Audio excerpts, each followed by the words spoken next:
ಮತ್ತೆ ಅದರ ಸೋದರ ಸಂಘಟನೆಗಳ ಸ್ವಯಂ ಸೇವೆಯ ಬಗ್ಗೆ ದೇಶಕ್ಕೆ ಬಹು ದಿನಗಳಿಂದಾನೇ ಆಕ್ಷೇಪಗಳಿವೆ. ತನ್ನ ದೇಶ ವಿರೋಧಿ ಚಟುವಟಿಕೆಗಳ ಕಾರಣಕ್ಕಾಗಿ 2 ಬಾರಿ ಈ ಸಂಘಟನೆ ನಿಷೇಧಕ್ಕೊಳಗಾಗಿತ್ತು. ನಮ್ಮದು ಸಾಂಸ್ಕೃತಿಕ ಸಂಘಟನೆ ಅನ್ನುವಂಥ ಸ್ಪಷ್ಟೀಕರಣದೊಂದಿಗೆ ಅದು ಮತ್ತೆ ಈ ದೇಶದಲ್ಲಿ ಕಾರ್ಯಾಚರಿಸತೊಡಗಿತು. ಇವತ್ತು RSS ಅನ್ನೋದು ಅತಿ ದೊಡ್ಡ ಸರ್ಕಾರೇತರ ಸಂಸ್ಥೆಯಾಗಿದ್ದು ಅತ್ಯಧಿಕ ವಿದೇಶಿ ದೇಣಿಗೆಯನ್ನು ಸ್ವೀಕರಿಸ್ತಾ ಇರುವಂತಹ ಸಂಸ್ಥೆಗಳಲ್ಲಿ ಒಂದು ಅಂತ ಗುರುತಿಸಲ್ಪಡ್ತಾ ಇದೆ. ದೇಶಾದ್ಯಂತ ಸಾವಿರಾರು ಶಾಖೆಗಳಿರುವ ಲಕ್ಷಾಂತರ ಕಾರ್ಯಕರ್ತರಿರುವಂತಹ ಒಂದು ಸಂಘ ಅಧಿಕೃತವಾಗಿ ಯಾಕೆ ನೋಂದಣಿಯಾಗಿಲ್ಲ ಅನ್ನುವಂಥ ಪ್ರಶ್ನೆಯನ್ನ ಕೇಳಿದ್ರೆ ಅದಕ್ಕೆ ಈ ಸಂಘದ ಮುಖ್ಯಸ್ಥರ ಬಳಿ ಸ್ಪಷ್ಟವಾದಂಥ ಉತ್ತರನೇ ಇಲ್ಲ. ಬದಲಿಗೆ ಪ್ರಶ್ನೆ ಕೇಳಿದವರು ಬಾಯನ್ನೇ ಮುಚ್ಚಿಸುವಂತಹ ಒಂದು ಪ್ರಯತ್ನವನ್ನ ಹಲವು ದಶಕಗಳಿಂದ ನಡೆಸ್ತಾ ಬರ್ತಿದ್ದಾರೆ. RSS ಯಾಕೆ ನೋಂದಣಿಯಾಗಿಲ್ಲ? RSS ನ ಆದಾಯದ ಮೂಲ ಏನು? ಇದೀಗ ಈ ಪ್ರಶ್ನೆಗಳನ್ನ ರಾಜ್ಯದ ಗೃಹ ಸಚಿವ ಪ್ರಿಯಾಂಕ್ ಖರ್ಗೆ ಅವರು ನೇರವಾಗಿ ಸರಸಂಘ ಚಾಲಕ ಮೋಹನ್ ಭಾಗವತ್ ಅವರಿಗೆ ಪತ್ರದ ಮೂಲಕ ಕೇಳಿದ್ದಾರೆ. ಈ ಪ್ರಶ್ನೆಗೆ ಉತ್ತರಿಸಲಾಗದ ಭಾಗವತ್ ಅವರು ಹಿಂದೂ ಧರ್ಮ ಕೂಡ ನೋಂದಣಿಯಾಗಿಲ್ಲ ಅನ್ನುವಂಥ ಬೇಜವಾಬ್ದಾರಿ ಸಮಜಾಯಿಷಿಯನ್ನ ನೀಡಿದ್ದಾರೆ. And Sangha started as a public will. I narrated you how that churning of minds went on, and the all accepted conclusion was taken up and worked upon. That was the Sangha. So it doesn't need any restriction. Hindu dharma is not registered. Many things are not registered. ಹಾಗಾದ್ರೆ RSS ಅನ್ನೋದು ಹಿಂದೂ, ಕ್ರೈಸ್ತ, Muslim ಧರ್ಮಗಳಿರೋ ಹಾಗೆ ಒಂದು ಧರ್ಮನ? ದೇಶದಲ್ಲಿರುವಂತಹ ಎಲ್ಲಾ ಜಾತಿ ಧರ್ಮದ ಸಂಘಟನೆಗಳು, ಸರ್ಕಾರೇತರ ಸಂಸ್ಥೆಗಳು ಇದೇ ರೀತಿಯ ಬೇಜವಾಬ್ದಾರಿ ಹೇಳಿಕೆಗಳನ್ನ ನೀಡಿ ತಮ್ಮನ್ನ ತಾವು ಸಮರ್ಥಿಸಿಕೊಳ್ಳೋದಕ್ಕೆ ಸಾಧ್ಯ ಇದೆಯಾ? ಭಾರತದಲ್ಲಿ ಕಳೆದ 10 ವರ್ಷಗಳಲ್ಲಿ ಸುಮಾರು 20,000ಕ್ಕೂ ಅಧಿಕ ಸರ್ಕಾರೇತರ ಸಂಸ್ಥೆಗಳ ವಿದೇಶಿ ಧನ ಸಹಾಯ ಪಡೆಯುವಂತಹ ಪರವಾನಗಿಯನ್ನು ರದ್ದುಗೊಳಿಸಲಾಗಿದೆ.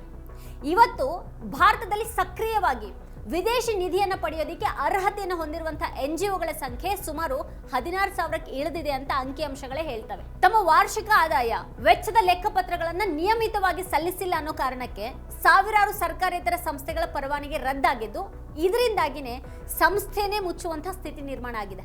ವಿದೇಶಿ ಹಣವನ್ನ ರಾಜಕೀಯಕ್ಕೆ, ಮತಾಂತರಕ್ಕೆ ಬಳಸಲಾಗ್ತಾ ಇದೆ ಅಂತ ಆರೋಪ ಮಾಡಿಯೂ ಕೂಡ ಹಲವು NGOಗಳನ್ನ ಮುಚ್ಚಲಾಗಿದೆ. ಬ್ಯಾಂಕ್ ಖಾತೆಗಳನ್ನ ಮುಟ್ಟುಗೋಲು ಹಾಕೊಂಡ ಹಿನ್ನೆಲೆಯಲ್ಲಿ ಆಮ್ನೆಸ್ಟಿ ಇಂಟರ್ನ್ಯಾಷನಲ್ 2020ರಲ್ಲಿ ಭಾರತದಲ್ಲಿ ತನ್ನ ಕಾರ್ಯಾಚರಣೆಯನ್ನ ಸ್ಥಗಿತಗೊಳಿಸಿತು.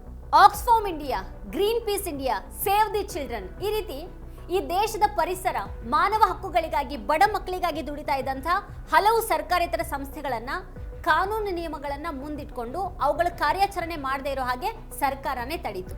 ಇದರಿಂದಾಗಿ ಸಾವಿರಾರು ಮಂದಿ ಉದ್ಯೋಗಗಳನ್ನ ಕೂಡ ಕಳ್ಕೊಂಡಿದ್ದು ಮಾತ್ರ ಅಲ್ಲದೇನೆ ಈ ಸಂಸ್ಥೆಗಳಿಂದ ಸಾಮಾಜಿಕ, ಶೈಕ್ಷಣಿಕ, ಆರೋಗ್ಯ ವಲಯದಲ್ಲಿ ಪ್ರಯೋಜನಗಳನ್ನ ಪಡಿತಾ ಇದ್ದಂತಹ ಸಹಸ್ರಾರು ಮಂದಿ ವಂಚಿತರಾದರು. ಅಕ್ರಮ ವಿದೇಶಿ ಹಣ ವರ್ಗಾವಣೆಯ ಕುರಿತು ಕಾಳಜಿ ಇಟ್ಟು ಈ ಸಂಘಟನೆಗಳ ವಿರುದ್ಧ ಕ್ರಮವನ್ನ ತೆಗೆದುಕೊಂಡಿರೋದೇನೇ ಆಗಿದ್ದಲ್ಲಿ ಈ ದೇಶದ ಅತಿ ದೊಡ್ಡ ಸರ್ಕಾರೇತರ ಸಂಸ್ಥೆಯೊಂದು ಇಲ್ಲಿವರೆಗೂ ನೋಂದಣಿಯನ್ನು ಮಾಡದೇನೆ ಕೋಟ್ಯಾಂತರ ರೂಪಾಯಿ ವಿದೇಶಿ ದೇಣಿಗೆಯನ್ನ ಗುರುದಕ್ಷಿಣೆಯ ರೂಪದಲ್ಲಿ ಪಡಿತಾ ದೇಶಾದ್ಯಂತ ಕಾರ್ಯಾಚರಿಸ್ತಾ ಇರೋದು ಯಾಕೆ ಕೇಂದ್ರ ಸರ್ಕಾರದ ಗಮನಕ್ಕೆ ಬಂದಿಲ್ಲ ಅನ್ನುವಂಥ ಒಂದು ಪ್ರಶ್ನೆ ಉದ್ಭವಿಸುತ್ತೆ. ರಾಜ್ಯದ ಗೃಹ ಸಚಿವ ಪ್ರಿಯಾಂಕ್ ಖರ್ಗೆ ಅವರು RSS ಸಂಘಟನೆಯ ಸರಸಂಘ ಚಾಲಕರಿಗೆ ಬರೆದಂತಹ ಪತ್ರದಲ್ಲಿ ಎಲ್ಲೂ ಅವ್ರ ಸಂಘದ ಸೇವೆಯನ್ನ ಅಥವಾ ಅವರ ಸಿದ್ಧಾಂತವನ್ನ ಟೀಕೆ ಮಾಡಿಲ್ಲ. ಬದಲಿಗೆ ಈ ಭಾರತದ ಕಾನೂನಿಗೆ RSS ಸಂಘಟನೆ ಯಾಕೆ ಬದ್ಧವಾಗಿಲ್ಲ ಅನ್ನುವಂಥ ಒಂದು ಪ್ರಶ್ನೆಯನ್ನ ಅವ್ರಿಗೆ ಕೇಳಿದ್ದಾರೆ. RSS ನ ಕಾನೂನುಬದ್ಧ ಸ್ಥಿತಿಗತಿ ಮತ್ತೆ ಸಾಂಸ್ಥಿಕ ರಚನೆ ಏನು? ಸಂಘಟನೆಯ ಅಧಿಕೃತ ಪದಾಧಿಕಾರಿಗಳು ಮತ್ತೆ ಪ್ರತಿನಿಧಿಗಳು ಯಾರು? ದೇಶ ವಿದೇಶಗಳಿಂದ ಬರುವಂತಹ ಕೋಟ್ಯಾಂತರ ರೂಪಾಯಿ ದೇಣಿಗೆ ಮತ್ತೆ ಆದಾಯದ ಮೂಲಗಳೇನು? ಸಂಘಟನೆಯ ಒಟ್ಟು ವೆಚ್ಚ ಹಾಗೂ ಆಸ್ತಿಗಳ ಸಂಪೂರ್ಣ ವಿವರಗಳೇನು? ಕಾನೂನಿನ ಪ್ರಕಾರ RSS ತನಗೆ ಅನ್ವಯವಾಗುವಂತಹ ತೆರಿಗೆಗಳನ್ನ ಪಾವತಿಸ್ತಾ ಇದೆಯಾ? ಯಾವುದೇ ಔಪಚಾರಿಕ ನೋಂದಣಿ ಇಲ್ಲದೆ ಇಷ್ಟೊಂದು ದೊಡ್ಡ ಮಟ್ಟದ ಚಟುವಟಿಕೆನ ನಡೆಸೋದಕ್ಕಿರುವಂತಹ ಕಾನೂನು ಅವಕಾಶಗಳು ಮತ್ತೆ ಆಧಾರ ಏನು? ಅವ್ರು ಕೇಳಿದಂತ ಈ ಇಷ್ಟೂ ಪ್ರಶ್ನೆಗಳಲ್ಲಿ ವೈಯಕ್ತಿಕವಾದದ್ದು ಯಾವ್ದಾದ್ರು ಇದೆಯಾ? ತನ್ನನ್ನ ತಾನು ದೇಶ ಪ್ರೇಮಿ ಅಂತ ಹೇಳ್ಕೊಳ್ಳುವಂತ RSS ತಾನು ನಿಜವಾಗಿನೂ ಈ ದೇಶಕ್ಕೆ ಎಷ್ಟು ನಿಷ್ಠನಾಗಿದ್ದೀನಿ ಅಂತ ಅನ್ನೋದು ಈ ಪ್ರಶ್ನೆಗಳಿಗೆ ಉತ್ತರಿಸೋ ಮೂಲಕ ಸಾಬೀತುಪಡಿಸಬೇಕಲ್ವಾ? ಯಾಕಂದ್ರೆ ಅತ್ಯುತ್ತಮ ಭಾರತೀಯನಾಗೋದು ಅಂತ ಅಂದ್ರೆ ಈ ದೇಶದ ಕಾನೂನಿಗೆ ಗೌರವವನ್ನ ಕೊಡೋದು, ತೆರಿಗೆ ವಂಚನೆಯನ್ನ ಮಾಡದೇ ಇರೋದು, ವಿದೇಶದಿಂದ ದೇಣಿಗೆಯನ್ನ ಪಡೆದ್ರೆ ಅದರ ಸಂಪೂರ್ಣ ಮಾಹಿತಿಯನ್ನ ಸರ್ಕಾರಕ್ಕೆ ನೀಡೋದು. ದೇಶದ ಕಾನೂನಿಗೆ ಗೌರವ ನೀಡದೆ ಸಂಘಟನೆಯ ಹೆಸರಿನಲ್ಲಿ ಅಕ್ರಮ ಹಣ ವ್ಯವಹಾರವನ್ನ ನಡೆಸ್ತಾ ಬಂದಿರುವಂತಹ ಆರೋಪವನ್ನ ಹೊತ್ತು ರಾಷ್ಟ್ರವನ್ನ ಕಟ್ಟೋದು ಹೇಗೆ ಸಾಧ್ಯ ಇದೆ?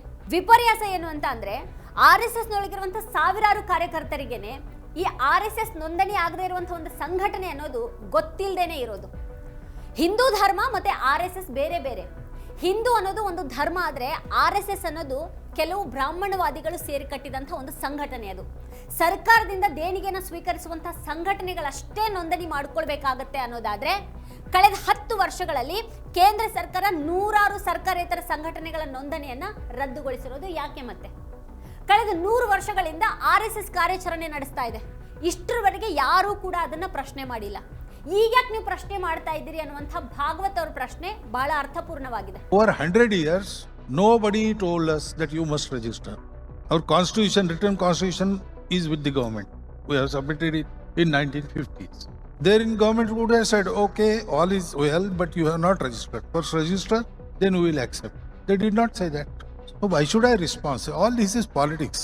ಕಳೆದ 10 ವರ್ಷಗಳಲ್ಲಿ ಬೇರೆ ಬೇರೆ ನೆಪಗಳನ್ನ ಮುಂದಿಟ್ಟು ಮೋದಿ ನೇತೃತ್ವದ ಸರ್ಕಾರಕ್ಕೆ ಅಧಿಕೃತವಾಗಿ ನೋಂದಣಿಯಾಗಿರುವಂತಹ 20,000ಕ್ಕೂ ಅಧಿಕ NGOಗಳ ದೇಣಿಗೆ ಪರವಾನಗಿಯನ್ನ ರದ್ದುಗೊಳಿಸೋದಕ್ಕೆ ಸಾಧ್ಯವಾಯಿತು ಅನ್ನೋದಾದ್ರೆ ಕಾಂಗ್ರೆಸ್ ನೇತೃತ್ವದ ಸರ್ಕಾರ ಈ ದೇಶವನ್ನ 70 ವರ್ಷಗಳ ಕಾಲ ಆಳ್ವಿಕೆ ಮಾಡಿದೆ.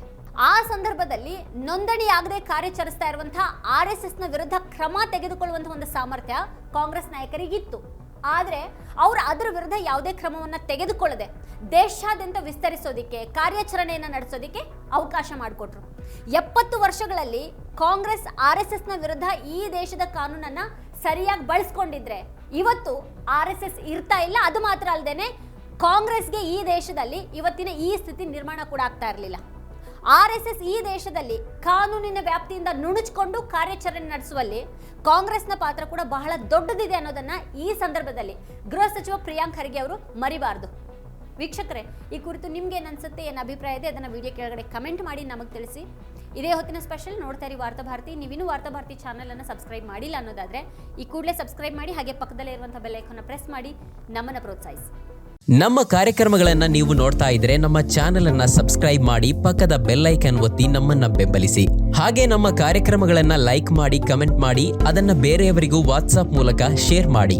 ನೀವು ಹೀಗೆ ಮಾಡಿದಾಗ ನಮ್ಮ ಚಾನೆಲ್ ಇನ್ನಷ್ಟು ಮತ್ತಷ್ಟು ಜನರಿಗೆ ತಲುಪಲು ನೀವು ನಮ್ಮೊಂದಿಗೆ ಸಹಕರಿಸಿದ ಹಾಗಾಗುತ್ತೆ. ಇದು ನೀವು ಯಾವುದೇ ಖರ್ಚಿಲ್ಲದೆ ಕೆಲವೇ ಸೆಕೆಂಡುಗಳಲ್ಲಿ ನೀಡಬಹುದಾದ ಸಹಕಾರ. ಧನ್ಯವಾದಗಳು.